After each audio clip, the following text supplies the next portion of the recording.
Hello friends, હું Pinakin Raval SN વિદ્યાલયના e learning પ્રોગ્રામમાં આપનું ફરીથી સ્વાગત કરું છું. આપણે લાસ્ટ ટાઈમ જે જુદા જુદા વિદ્યુત ક્ષેત્રો હતા એની સંપૂર્ણ ચર્ચા કરી લીધી છે. મતલબ કે શક્ય એવા વિદ્યુત ક્ષેત્રો જુદા જુદા પ્રકારના વિતરણ માટે કેવી રીતે ગણી શકાય એની વાત થઈ ગઈ છે. એટલે આમ જુઓ તો થિયરીમાં જે ધ્યાન રાખવા જેવો પોર્શન છે એ બધો આપણે ડિસ્કસ કરી લીધો છે. એટલે હવે બાકી રહે છે પ્રેક્ટિસ. ઓકે, હવે પ્રેક્ટિસમાં કેવું છે કે સ્કાય ઇઝ ધ લિમિટ. મતલબ કે જેટલા પ્રશ્નો તમે અહીંયા ગણો એટલા ઓછા. કદાચ હું અહીંથી તમને 100 કે 200 કે 500 પ્રશ્ન ગણાવું તો આ લેવલે આ સ્ટેજ ઉપરથી પોસિબલ જ નથી અને એનો કોઈ બેનિફિટ ન થાય. હું તમને જુદી જુદી મેથડ આપી શકું. લાઈક કુલમના નિયમમાં આપણે જુદી જુદી મેથડ કરેલી છે, થિયરીમાં તે અમુક મેથડની ચર્ચા કરેલી છે, અને બાકી વાત થાય છે તમારા કન્સેપ્ટ ક્લિયરન્સ ઉપર. આપેલી સિચ્યુએશન કઈ રીતે તમે વિઝ્યુલાઇઝ કરો છો એના ઉપર આખી બાજી હોય, અને એ કન્સેપ્ટને મજબૂત કરવા માટે તમારે અલગ અલગ MCQ પ્રેક્ટિસ કરે જ રાખવા પડે. એનાથી એટલે કે હું અહીંયા માની લો કે 25 MCQ ગણી નાખું તો એનાથી પૂરું નથી થઈ જતું. એટલે આપણે પ્રેક્ટિસમાં જુદા જુદા વેરાયટી કેવી હોઈ શકે, MCQ કેવા પ્રકારના હોઈ શકે એની ચર્ચા કરશું. But as usual rest is your job. તમે જેટલી પ્રેક્ટિસ કરશો એટલો તમને બેનિફિટ છે. આપણે એક નાની એવી સિચ્યુએશનથી શરૂઆત કરી.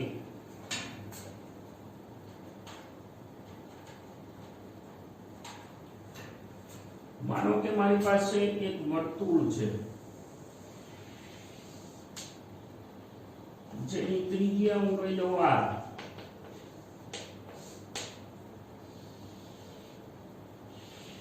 હવે એના 4 બિંદુ A, B, C, D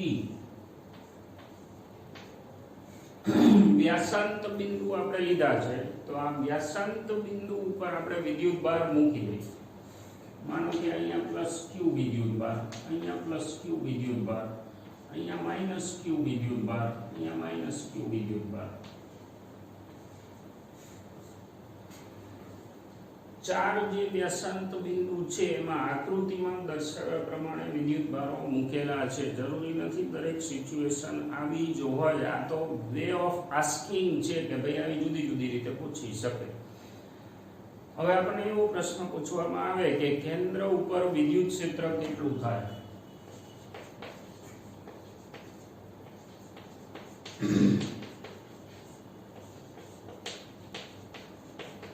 આ પ્રશ્ન છે. માનો 4 બિંદુવત વિદ્યુત ભાર આપણી પાસે છે. બિંદુવત વિદ્યુત ભારનું ક્ષેત્ર કેટલું હોય?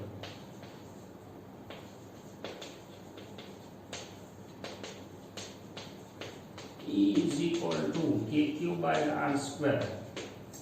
જો તો મારે કેલ્ક્યુલેટ કરવાનું છે O બિંદુ ઉપર. તો એવું વિધાન કરી શકાય કે 4 વિદ્યુત ભારના કારણે O બિંદુ પર વિદ્યુત ક્ષેત્રનું મૂલ્ય સરખું થશે. સીધી વાત છે, કારણ કે વિદ્યુત ભારના મૂલ્ય સરખા છે 4. બીજું, કેન્દ્રથી એમના લોકેશન, એમના જે અંતર છે એ પણ અચળ છે. મતલબ ચારે માટે સરખા છે, કારણ કે ત્રિજ્યા જેટલા મૂલ્ય છે એ વ્યાસાંત બિંદુ ઉપર મૂકેલા છે. તો બહુ સ્વાભાવિક છે કે વિદ્યુત ક્ષેત્રના મૂલ્ય સરખા છે. તો હવે મારું કામ શું? એને વેક્ટોરિયલી એડ કરવાના છે. તો વેક્ટર ક્યાં જશે એ આપણે ગણી લઈએ. +2 આપણને એ ખબર છે કે ધન વિદ્યુત ભારનું ક્ષેત્ર છે એ કેવી રીતે હોય? ત્રિજ્યા વળતી બહારની બાજુ. તો +q ના કારણે અહીંયા જે વિદ્યુત ભાર મૂક્યો છે +q, એના કારણે વિદ્યુત ક્ષેત્ર કઈ બાજુ જવાનું? એને હું E1 નામ પાડી દઉં. +q જે B ઉપર મૂકેલો વિદ્યુત ભાર છે એના કારણે ત્રિજ્યા વળતી બહારની બાજુ. પછી A ઉપર જે વિદ્યુત ભાર મૂકેલો છે એના કારણે ત્રિજ્યા વળતી બહારની બાજુ. એને હું E2 નામ પાડી દઉં. બાકીના બે વિદ્યુત ભાર કયા? -q અને -q. તો એના કારણે વિદ્યુત ક્ષેત્ર છે એ કેવા હશે? ત્રિજ્યા વળતી અંદરની સાઈડ. તો હવે એને આપણે નામ પાડી દઈએ વારાફરતી. માનો કે આ જે વિદ્યુત ભાર છે એના કારણે અહીંયા વિદ્યુત ક્ષેત્ર જે કઈ આવે એને હું E3 કહી દઉં. તો અહીંયા જે વિદ્યુતભાર છે એના કારણે ઇનવર્ડ થઈ ગયા, આના માટે ઇનવર્ડ એને E4 કહી દઈએ.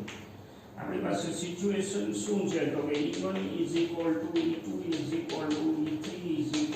E4 મૂલ્ય = Q/R². બધા માટે આ મૂલ્ય સરખા છે. તો જો આકૃતિની ભૂમિતિમાંથી દેખાય છે કે E1 અને E3 એક જ દિશામાં છે તો E બંનેનું પરિણામી એને આપણે E' કહી દઈએ. કોનું કોનું છે? E1 અને E3. E' કેટલું આવશે? સરવાળો બંનેનો, અને સાદો સરવાળો કારણ કે એક જ દિશામાં છે તો લખી શકાય =KQ/R². એ જ રીતે E2 અને E4 જે છે એ વિદ્યુત ક્ષેત્ર એક જ દિશામાં છે તો એનો સરવાળો, અત્યારે આપણે એના ઘટક કેવું કઈ નથી દુગોતું કારણ કે આપણે MCQ નો જવાબ કાઢવાનો છે. એટલે હવે એ બંને એક જ દિશામાં હોય તો એના માટે હું E ડબલ ડેશ કહી દઉં = શું થવાનું? સાદો સરવાળો. અને હવે આ બંને કોણ? E' અને E ડબલ ડેશ કેવા છે? સરખા છે, ઉપરાંત પરસ્પર 90 ડિગ્રીએ સેટ થયેલા છે. તો હવે હું આપણું જે સૂત્ર છે એ રિઝલ્ટન્ટ માટે લખી શકું a²b²2ab cos θ. હવે એમાં cos θ મતલબ બંને સદિશ વચ્ચેનો ખૂણો કોણ? E' અને E ડબલ ડેશ વચ્ચેનો ખૂણો અત્યારે આપણા માટે કેટલો છે? 90. અને cos 90 બરાબર શું થાય? 0. તો પછી હવે આ બેના વર્ગના સરવાળાનું વર્ગમૂળ બાકી બચ્યું. ઉપરાંત બંને સરખા છે તો હવે હું બે માટે એવું લખી શકું 2 વખત E' વર્ગનું વર્ગમૂળ. વર્ગમૂળની અંદર 2 × 2 KQ/R² નો વર્ગ. અથવા તો આવું શું કામ લખ કરવી જોઈએ? ડાયરેક્ટ હું લઈ લઉં તો થઈ જશે E resultant = √2E'. એમાં E' છે આપણી પાસે KQ/R². જવાબ એકદમ સિમ્પલ વેરાયટી થી આપણે મુહૂર્ત કરેલું છે વિદ્યુત ક્ષેત્રને લગતું. એટલે આ ટાઈપની કોઈ ભૂમિતિ આપણને આપેલી હોય તો પછી આપણા જે સદિશના કન્સેપ્ટ છે એના બેઝ ઉપર આપણે પરિણામી મેળવી શકીએ. હવે આમાં આપણે એક આંકડો ચડાવીએ. માનો કે મારી પાસે એક અર્ધવર્તુળાકાર તાર છે.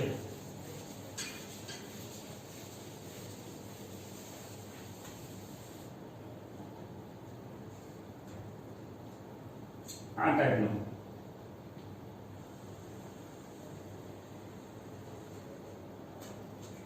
અર્ધવર્તુળાકાર જેના ઉપરના અડધા ભાગમાં +Q વિદ્યુતભાર છે અને નીચેના અડધા ભાગમાં -Q વિદ્યુતભાર છે. સિચ્યુએશન સમજો. ઉપરના અડધા ભાગમાં છે અર્ધવર્તુળાકાર એટલે લીગલી આખા વર્તુળનો ચોથો ભાગ જે ઉપર દેખાય છે એમાં +Q વિદ્યુતભાર છે અને નીચેના કટકામાં -Q વિદ્યુતભાર. હવે મને માનો કે આ જગ્યાએ એટલે કે કેન્દ્ર પર વિદ્યુત ક્ષેત્ર ગોતવાનું કીધું છે. આપણે આ લેક્ચર પહેલાના લેક્ચરમાં વાત કરેલી છે કે તમારી પાસે વર્તુળાકાર ચાપ હોય તો એના વિદ્યુત ક્ષેત્રના ઘટકો એના સૂત્રો તારવેલા છે. એમાં ચોથા ભાગની ચાપ હોય તો જો યાદ આવે તો √2k λ/r² આવું બનાવેલું છે. ચોથા ભાગની જો ચાપ હોય તો √2k λ/r². તો હવે એનો ડાયરેક્ટ યુઝ અહીંયા કરાય. સૂત્ર ફરીથી વાપરવા ન જવાય. એટલે હવે આ જે વિદ્યુત ક્ષેત્ર છે એ ચોથા ભાગની ચાપ દ્વારા હોય. મૂલ્યની વાત કરી છે આપણે. તો હવે આ જે મારી પાસે +Q વિદ્યુતભાર છે એના કારણે વિદ્યુત ક્ષેત્ર આટલું આવે √2k λ/r². કઈ બાજુ? 45 ના ખૂણે E1 નામ પાડી દઉં +Q ના કારણે 45 ના ખૂણે E1 આવશે આટલું = what?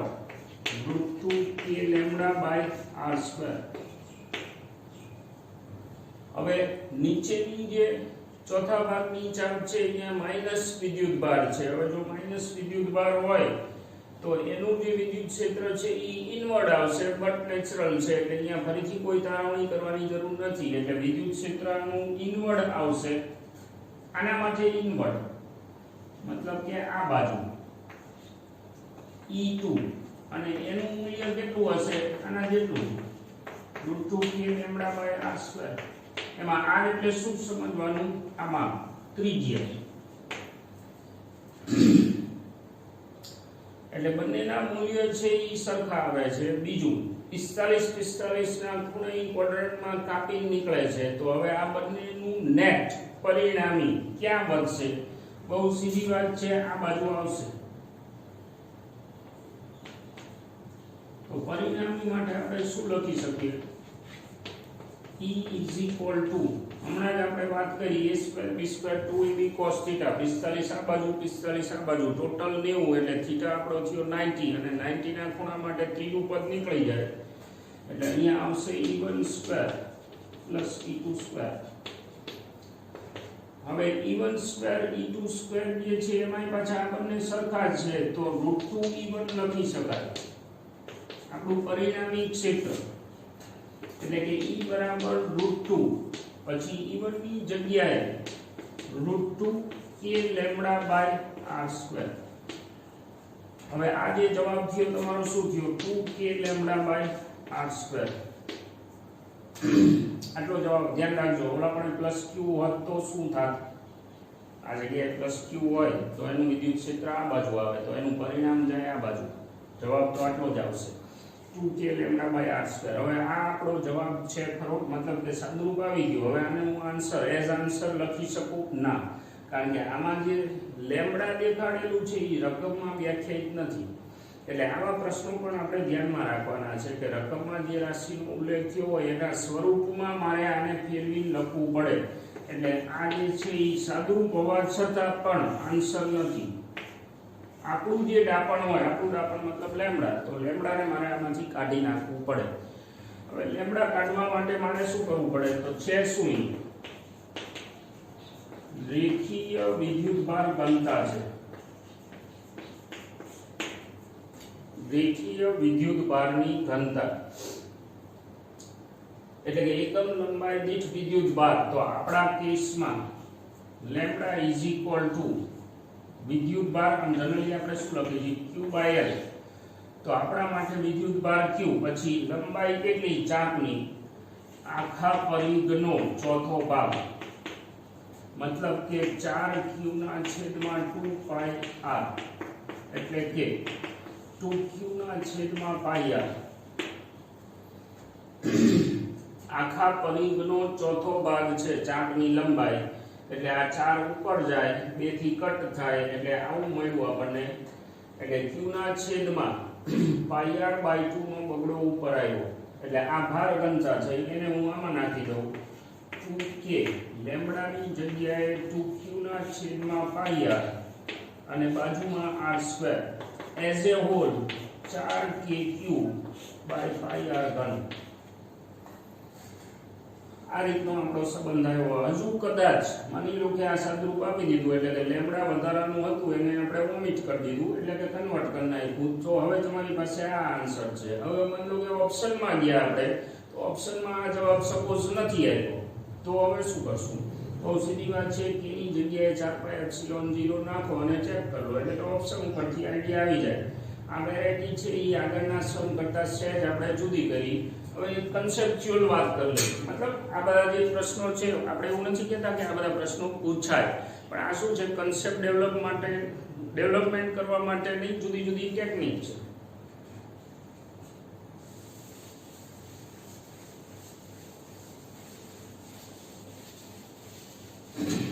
આમાંના કોઈ જવાબ યાદ નથી રાખવાના. માનો કે મારી પાસે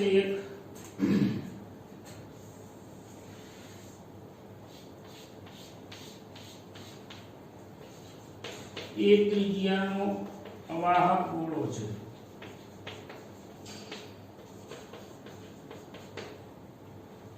જેના ઉપર વિદ્યુત ભાર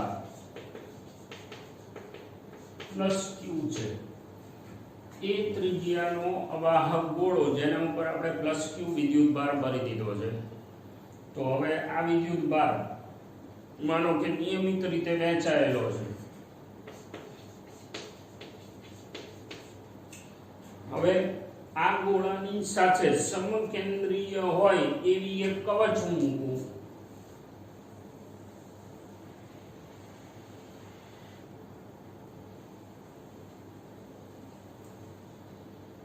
પણ કવચ છે એને થોડીક જાડી લઈએ આપણે.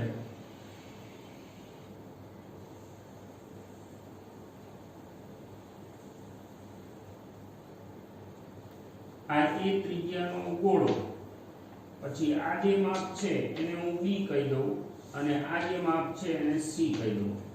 મતલબ કે અંદરની ત્રિજ્યા B હોય અને બહારની ત્રિજ્યા જે છે એ C હોય એવી એક કવચ સમકેન્દ્રીય રીતે હું મૂકી દઉં જેના પર વિદ્યુત ભાર -q છે. આ રીતની સિચ્યુએશન થઈ કે ભાઈ એક વાહક ગોળો એની સાથે સમકેન્દ્રીય હોય એવી એક કવચ ઉપર -q વિદ્યુત ભાર, ગોળા ઉપર +q વિદ્યુત ભાર. ફક્ત કન્સેપ્ટની જ વાત છે, પ્રશ્ન આપણે પૂછતા નથી, આમાં કન્સેપ્ટ જોઈએ. તો વિદ્યુત ક્ષેત્ર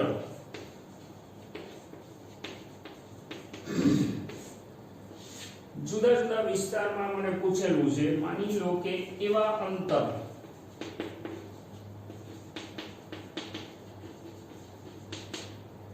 number 1 r less than a, એવા અંતર કે જેમાં અંતર છે લેસ ધેન a છે, મતલબ કે ગોળાની અંદરના વિસ્તારમાં વિદ્યુત ક્ષેત્ર, એટલે ગોળાની અંદરના વિસ્તારમાં વિદ્યુત ક્ષેત્ર કેટલું હોય? સૂત્ર છે આપણી પાસે ρr/3 અંદરના વિસ્તારમાં અવાહક ગોળા માટે અંદરના વિસ્તારમાં લાસ્ટ લેક્ચરમાં જ આપણે બનાવેલું છે. ρr/3 થાય. એમાં ρ જે છે એ ભાર ઘનતા છે, તો વિદ્યુત ક્ષેત્ર કેટલું થવાનું?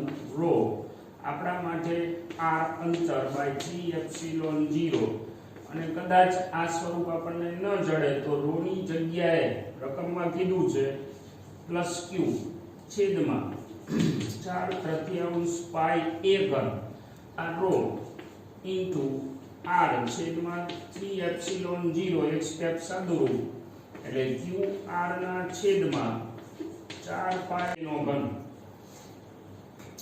4 પાઈ એપ્સિલોન 0 3 કેન્સલ એનો ઘન.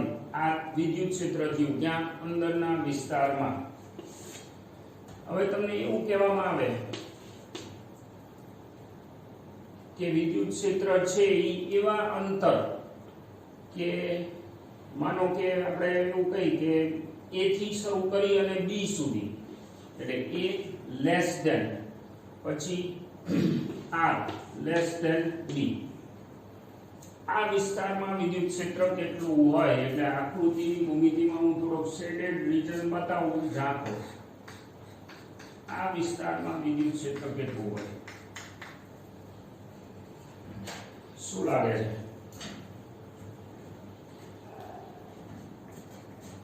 a થી શરૂ કરી અને b સુધીમાં વિદ્યુત ક્ષેત્ર આપણે જોઈએ. એટલે હવે ગોળા માટે એને બહારનો વિસ્તાર કહેવાય, ગોળા માટે બહારનો વિસ્તાર, અને કવચ માટે અંદરનો વિસ્તાર કહેવાય. એટલે કવચના વિદ્યુત ભારના કારણે અંદર ક્ષેત્ર ન જ હોય તો આપણે અહીંયા કેલ્ક્યુલેટ નથી કરેલું. તો જે ગોળો છે એના પરના વિદ્યુત ભારના કારણે ક્ષેત્ર અહીંયા હોય, હશે, હોઈ શકે. કન્સેપ્ટની વાત છે. ઘટના શું બનશે? કવચ ઉપર કેટલો વિદ્યુત ભાર હતો? -q, અને ગોળા ઉપર કેવો છે? +q, મતલબ કે અહીંયા ધન ભાર છે અને અહીંયા ઋણ ભાર છે કવચ ઉપર. હવે કોઈ પણ બાર જે કવચ મૂકેલી છે એ સુવાહક છે, સમકેન્દ્રીય સુવાહક કવચ. તો સુવાહક કવચ ઉપર પ્રેરણની ઘટના બનશે. આપણે શરૂઆતમાં જે વાત કરતા હતા કે ભાઈ કોઈ સુવાહક હોય, હવે તમે કોઈ વિદ્યુત ભાર એને સુંગાડો તો હવે અહીંયા વિદ્યુત ભારો છે એ છૂટા પડશે, મતલબ પ્રેરણની ઘટના બને. એટલે કે કવચની આ સપાટી ઉપર વિદ્યુત ભાર છે એ પ્રેરિત થવાનો.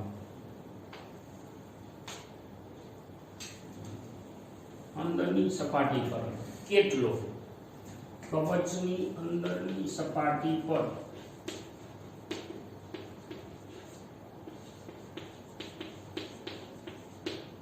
વિદ્યુત ભાર પ્રેરિત થાય.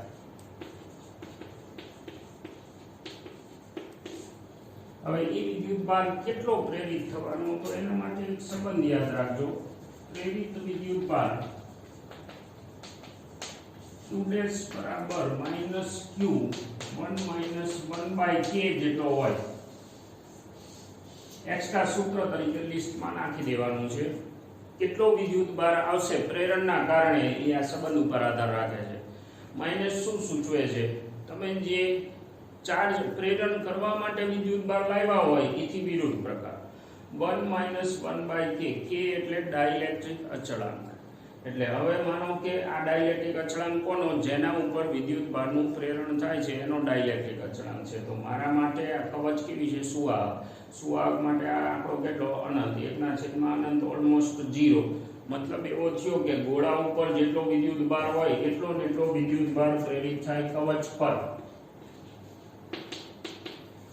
એનો અર્થ એવો થયો કે કવચ ઉપર જે બધો વિદ્યુત ભાર હતો ઈ અહીંયા આવી જશે અંદરની સપાટી પર.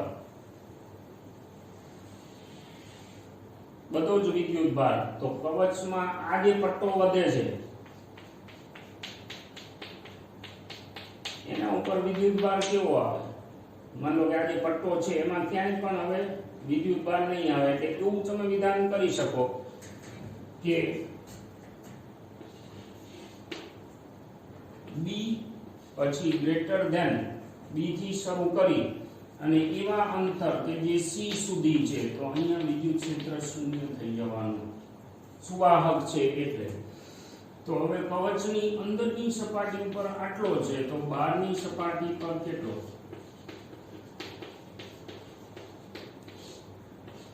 જીરો વિદ્યુત ભાર આવે. કારણ કે જે વિદ્યુત ભાર સંરક્ષણના નિયમના આધારે એટલે કુલ વિદ્યુત ભાર -q હતો એ બધો અંદરની સપાટી ઉપર જતો રહ્યો. તો હવે સંરક્ષણના નિયમ પ્રમાણે બીજો તો કોઈ વિદ્યુત ભાર છે નહીં, એટલે ઉપરની સપાટી છે એ ખાલી રહેશે. આ વિભાગમાં વિદ્યુત ક્ષેત્ર શૂન્ય થવાનું. અને હવે આ કવચ છે તો એના વિદ્યુત ભારનું કંઈ મહત્વ નથી રહેતું. તો આપણું જે બીજું ઓપ્શન છે એ ગોળા માટેના બહારના ક્ષેત્રનું સૂત્ર આવે. મતલબ કે અહીંયા વિદ્યુત ક્ષેત્ર છે એ કેવું આવશે? કે ગોળાનો વિદ્યુત ભાર અને બહારના અંતર. કારણ કે એ વખતે એ જે વિદ્યુત ભાર છે એ કેવું વર્તન કરે? બિંદુવત જેવું. અને કવચના કારણે પાછું 0. આ ટાઈપના કન્સેપ્ચ્યુઅલ પ્રશ્નમાં તમને હલવાડી હવે. આ સૂત્ર વધારાનું યાદ રાખજો. બીજું, ડાઇલેક્ટ્રિક અચળાંકને આપણે શું કીધેલું છે? માધ્યમની પરમિટિવિટી અને શૂન્યાવકાશની પરમિટિવિટીનો ગુણોત્તર. ઘણી વખત આને SIC પણ કહેવામાં આવે છે. SIC, specific inductive capacity. SIC, specific inductive capacity. એટલે માધ્યમની ખાસિયત સૂચવે છે. બાય ચાન્સ કોઈ સ્ટેટમેન્ટમાં તમને SIC વંચાય તો મૂંઝાવાની જરૂર નથી. એ બેઝિકલી આપણો ડાઇલેક્ટ્રિક અચળાંક છે. સિચ્યુએશન થોડીક વધારે કોમ્પ્લિકેટેડ કરી આપણે. માનો કે મારી પાસે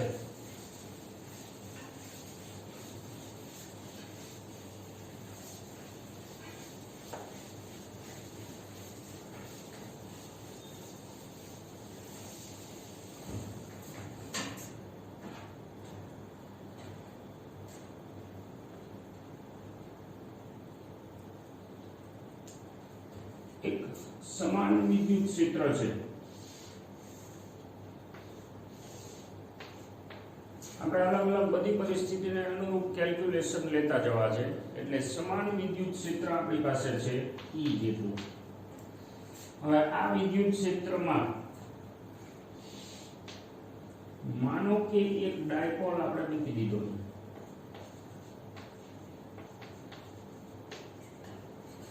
આવી રીતે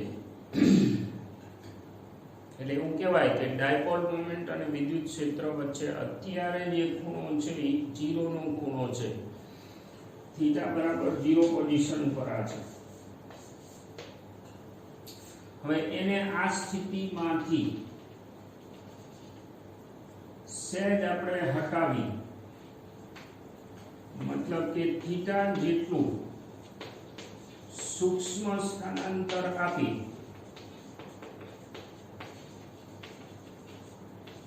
છોડી દેવામાં આવે તો શું પોઝિશન થાય આપણે વિચારી લઈએ. સમજો અત્યારે ડાયપોલ જે છે એ ક્ષેત્રને સમાંતર ગોઠવાયેલો છે. ડાયપોલ મોમેન્ટ અને વિદ્યુત ક્ષેત્ર વચ્ચે 0 નો ખૂણો છે એટલે એવું કહેવાય કે જે ડાયપોલ છે એ ટોટલ ઇક્વિલિબ્રિયમમાં છે, કુલ સંતુલનમાં. મતલબ કે એનું રેખીય સંતુલન છે એઝ વેલ ચાપગતીય સંતુલન છે. કારણ કે આપણે અગાઉ ગણી ચૂકેલા છીએ કે એના ઉપર ટોર્ક નથી અને જો સમાન વિદ્યુત ક્ષેત્ર હોય તો સ્વાભાવિક છે બળ પણ નથી. હવે હું એને સૂક્ષ્મ સ્થાનાંતર આપું એટલે હવે એના ઉપર ટોર્ક એક્ટિવ થવાનું. એટલે જો તમે છોડી દો તો ડાયપોલ પર પુનઃસ્થાપક શબ્દ વાપરી આપણે ટોર્ક લાગશે. કારણ કે આ પોઝિશનમાં ટોર્ક 0 હતું, હવે તમે એને મરોડો એટલે ટોર્ક લાગશે એના ઉપર આ સૂત્ર પ્રમાણે જે આધાર રાખે છે ખૂણા ઉપર. એટલે P ક્રોસ E મુજબ એના ઉપર ટોર્ક લાગશે જેને આપણે પુનઃસ્થાપક કહીએ, મતલબ જે એને મૂળ જગ્યાએ લઈ જવાનો પ્રયત્ન કરશે.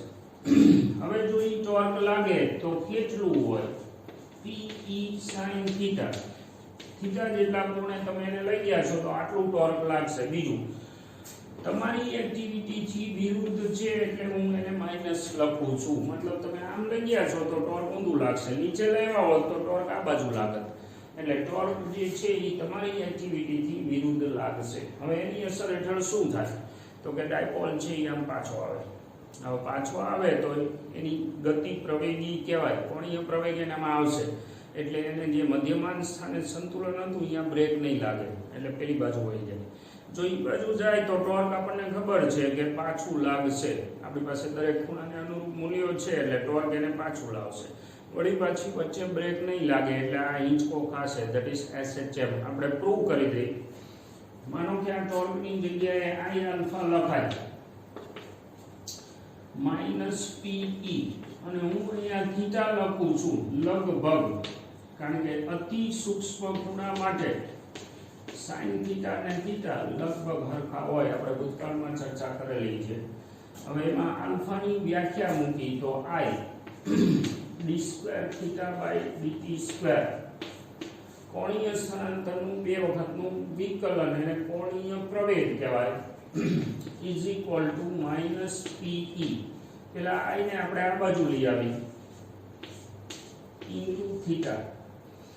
આ ખાસ ધાતુનું સમીકરણ થયું. જો યાદ આવે તો d2y/dt2 is equal to -w2y. સરળ આવર્ત ગતિનું વિકલ સમીકરણ છે.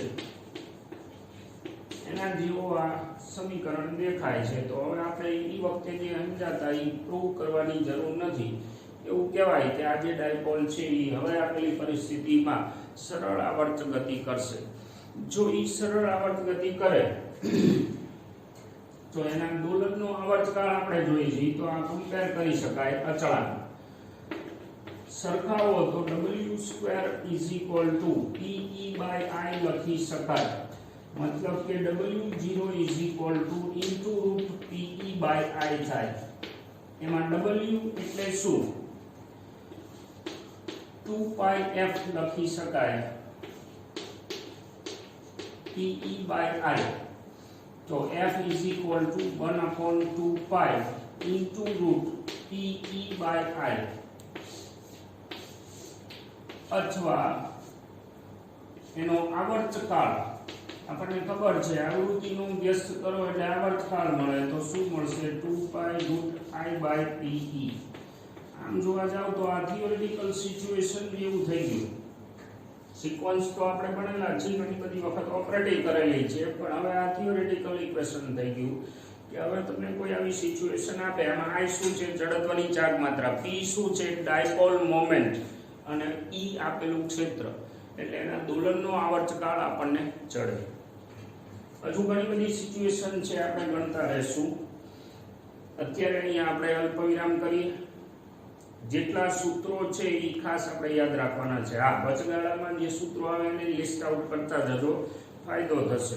જેટલા એમાંથી યાદ રહે એટલા નફો જ છે. ફરીથી પાછા મળશું. અત્યારે હું રજા લઉં. Thank you.